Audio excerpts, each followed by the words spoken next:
دوسرا سوال کیا ہے؟ وضو کے متعلق ہے، اخراج ہوا سے وضو کے ٹوٹنے کی کیا حکمت؟ اگر یہ نہ ہوتا تو مسجدیں بدبو سے بھر جاتی، خاص طور پر ایسی سوسائٹی میں جہاں کئی وجوہات سے جو صفائی کا معیار ہے وہ بلند نہیں ہے، اور غریب ملکوں میں تو کھانے پینے کی بے احتیاطیاں ہی نہیں، کھانے پینے کا کبھی اتفاقاً زیادہ مل جانا، کبھی کم ہو جانا، یہ معدے پر بڑے بد اثرات ڈالتا ہے، اور اس کے نتیجے میں ایک بعض لوگوں کا تو یہ حال ہوتا ہے کہ وہ ان سے بڑا مشکل ہوتا ہے کچھ عرصہ تک بھی بغیر ہوا کو نکالے، کیونکہ پھر ان کے پیٹ میں تناؤ شروع ہو جاتا ہے، کئی تکلیفیں اٹھتی ہیں۔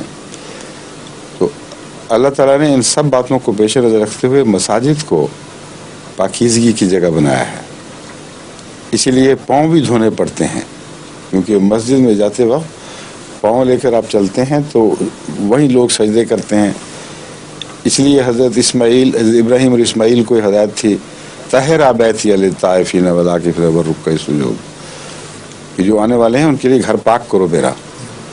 تو اس پاکیزگی کا تعلق دیواروں اور صحن سے ہی نہیں ہے بلکہ فضا سے بھی ہے، اس لیے فضا کی پاکیزگی کی خاطر یہ لازم ہے کہ انسان اس سے پرہیز رکھے۔ یہ اجتماعی حکم ہے۔ جہاں تک انفرادی ہے، نماز پڑھتے ہوئے اگر بدبو اٹھتی ہے تو ایسے شخص کی نماز کیا رہے گی؟ اور غلاظت کی مختلف قسمیں ہیں، یہاں سے آغاز ہوتا ہے، پھر آگے باہر بھی غلاظت آ جاتی ہے۔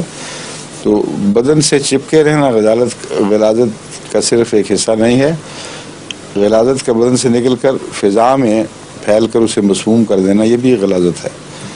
تو عبادت کے لیے جو پاک ماحول ہے وہ میسر نہیں آ سکتا،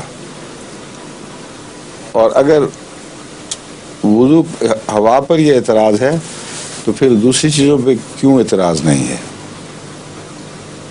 ہوا کے بعد تو آدمی اپنے آپ کو صاف بھی نہیں کرتا، دھوتا بھی نہیں، کچھ نہ کچھ حصہ ضرور اس کا لگ جاتا ہے، اور طہارت کرتا ہے آدمی، ہر طرح سے صاف ہوتا ہے، تو پھر وضو کی کیا ضرورت ہے؟ یہ بھی سوال اٹھے گا، پھر تو وضو ٹوٹ ہی نہیں سکتا۔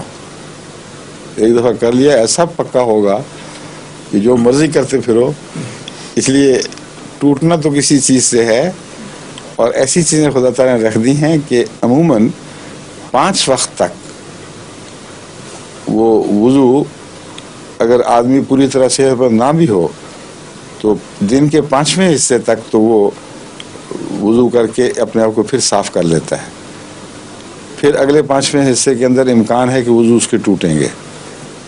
ان امکانات کو پیش نظر رکھتے ہوئے اگلی نماز سے پہلے اس کو پھر حکم ہو گیا۔ تو اتنی حالت بد نہیں ہو سکتی کہ نماز کا جو عرصہ ہے اسی کے اندر اس کو بار بار حاجت پیش آئے، سمجھ گئے ہیں؟ ایسا جو آدمی ہے وہ پھر بیمار کے حکم میں آ جاتا ہے۔ اور نماز کے مطلب